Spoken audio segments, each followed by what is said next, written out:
So this is the Redmi Note 7. So this is the time to conclude the full review of this phone. Should you buy this phone or not? I have spent almost 3 weeks with this phone. Did a lot of stuffs like the camera comparison, speed test, durability, starting with durability, and the battery drain test, gaming test, everything that I have done with this phone. I'm just going to share you guys, summarize everything, and all the videos links are in the description. Those may be in the Hindi, but you can actually get the results. Okay, so let's talk about the Redmi Note 7 exclusively. First, start with the design. What else you can see? So by looking here, you can exactly feel the difference. This is the glass. This looks definitely much premium, but yeah, there are a lot of fingerprint marks. This phone definitely looks beautiful. It reminds me of the Honor 8X, and the phone is not heavy, 175 gram in the weight, and it has the same button layout that you get with the Redmi Note 6 Pro, in fact with the 5 Pro also. Bottom you can see there is a USB Type-C. I will cover that more on the battery. There is a single speaker. This is just a fancy stuff. And on the front you have a teardrop notch, not the big notch like the Redmi Note 6 Pro. Okay, so this is about the design stuff. Phone looks definitely beautiful, covered with the Gorilla Glass 5 front and back, and with a 0.8 mm more thickness added as said by the company, and they have added a micro crack edge polishing process. So whatever it is, final results only speaks out. Redmi Note 7 already break, Redmi Note 6 Pro already break. So most of the Redmi phones do break. I don't know whatever kind of protection they are using. So finally on the design side, yep, it is refreshing, but still it is not very durable. Now let's move to the display. Is there anything new on the display?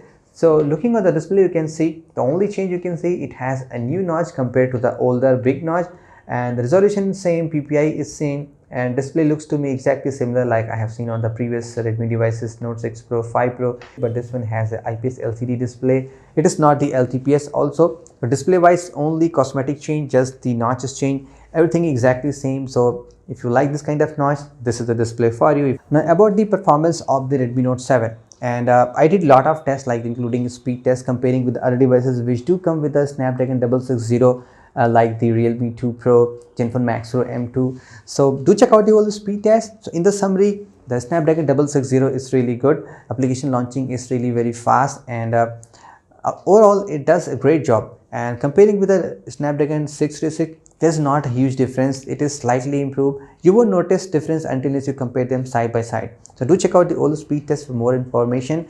Also, I did perform a 1-hour gaming test and on this device, just to see like in case any frame drops or not. So honestly, I did not notice any frame drop. I played the game with the default setting. In fact, I changed the settings to the HD on the PUBG, and the maximum temperature I noticed is around 32 degrees even after playing for the 1 hour. But for information, I did that on the winter's time where the average temperature was 15-16 degree. Hopefully in the summer the device may go up to 40 degrees. So that's okay. Do not try to play a lot of games here. On the final summary, the Note 7 performance is good. The only limitation I found is there is only 4 GB of RAM. So the problem is that with the 4 GB, the Redmi devices doesn't keep much of the application in the memory, since MIUI is already very complex. So you need more RAM, and that you can definitely fix by going to the 6 GB, which is not available on this device. Hopefully you need to go with the Redmi Note 7 Pro to get the more RAM option. But if you're a casual user, that should be okay for you. Now next we have the software, and this is guys the personal preference. I don't need to justify like which is the best software, the complex, stock, or the Android one. That is your personal choice. In case you're using the older Redmi devices, you know how the MIUI performs and you are pretty much used to it. My taste is personally stock Android phone, so I cannot comment more on that. Android Oreo based MIUI 9 was good. With the MIUI 10 based on the Pi, it has some kind of issues. Hopefully it may resolve on the future when the device gets couple of good updates. So that's your personal preference, decide according to your need. Now next we have the camera. This device comes with a 48 megapixel AI dual camera. So before I talk about the final quality, I want to tell you guys something about the camera also, just for a minute. So this is the 48 megapixel Samsung ISO cell GM1. Now technically it is not the 48 megapixel like you can see on some of the devices like the older Lumia 1020 or the Sony IMX586, which is a physical 48 megapixel. This is the software interpolation, which means if you just try to take photo, the actual photo is not in the 48 million pixel. The final outcome will come in the 12 million pixel. It is just software interpolation, and it is doing pixel binning. So what is that actually? So it combines 4 pixel into the single pixel. So technically, via the software, the phone takes 48 megapixel. With the help of the software, it increases the 48 megapixel, and again it just combines the pixel, and the output is a 12 megapixel. What is the benefit of having the 48 megapixel? With that, you get more details, and that details you can especially notice on the low light. On the daytime, photos are mostly same that we have seen in the past, but when I compared this Note 7 with some other devices, I got blown up. Honestly, guys, I never said Redmi devices were doing great on the low light, but with this new technology, I can say that this is the best budget phones on the under 15K which can take the great low light photos. Not the, I mean, it's not like the Pixel, but the details that you get comparing with other phones, that is mind blowing. This is the benefit of having this new, Samsung ISO cell. You can actually get more details on the light. And if you talk about the other stuff like the daytime, it is okay. And on the selfie side, front side, 13 megapixel, it takes nice photos, but it has a default beautification mode. Even though I turned off the beauty mode, it takes the normal photos like the Redmi Note 6 Pro. But yeah, there are some color improvements, like with having the more megapixels on the front and back, you get the more details. And one problem I saw with this phone is that still there is no 4K. Even though the phone supports 4K, you do get the EIS, videos will be stabilized, but it is just limited to the 30 frames per second on the full HD. So overall, on the final summary for the camera quality is really improved. Speaking of the battery, this phone comes with the 4000 milliamp battery, similar what you get on the Note 6 Pro.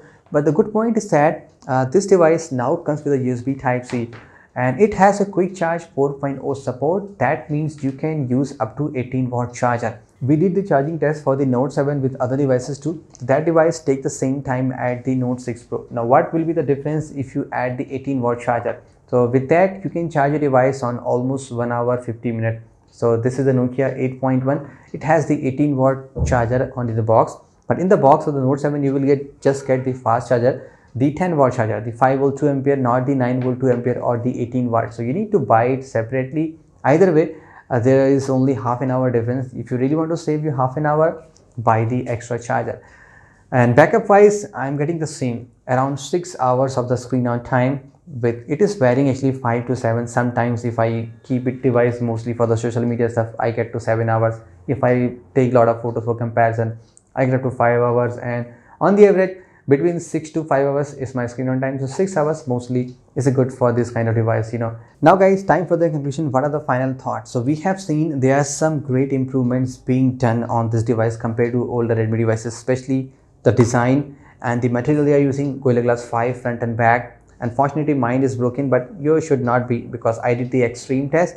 So this device is doing great now. The design is beautiful, USB Type-C, much improved blue light camera. But selfies are like the older videos, nothing too crazy about that. If you are on the video stuff, do check out the other phones. Okay, performance is good. Snapdragon 660, yes, 4GB. So you can go to Note 7 Pro. And overall, for the average users, you should not be getting disappointed with that. So on the final words, yes, Redmi Note 7 is definitely a worth upgrade, and it's really good device to buy. So if you really wanted to buy right now, you are okay with the 4GB RAM, this device is good for you. Or else in the future, you can just wait for the Note 7 Pro. Anyway guys, that's my final thoughts on the Redmi Note 7. So do share your thoughts. What's your opinion about this device? And I hope you guys did enjoy this video. This is Saurabh. Catch you guys very soon. Have a great day.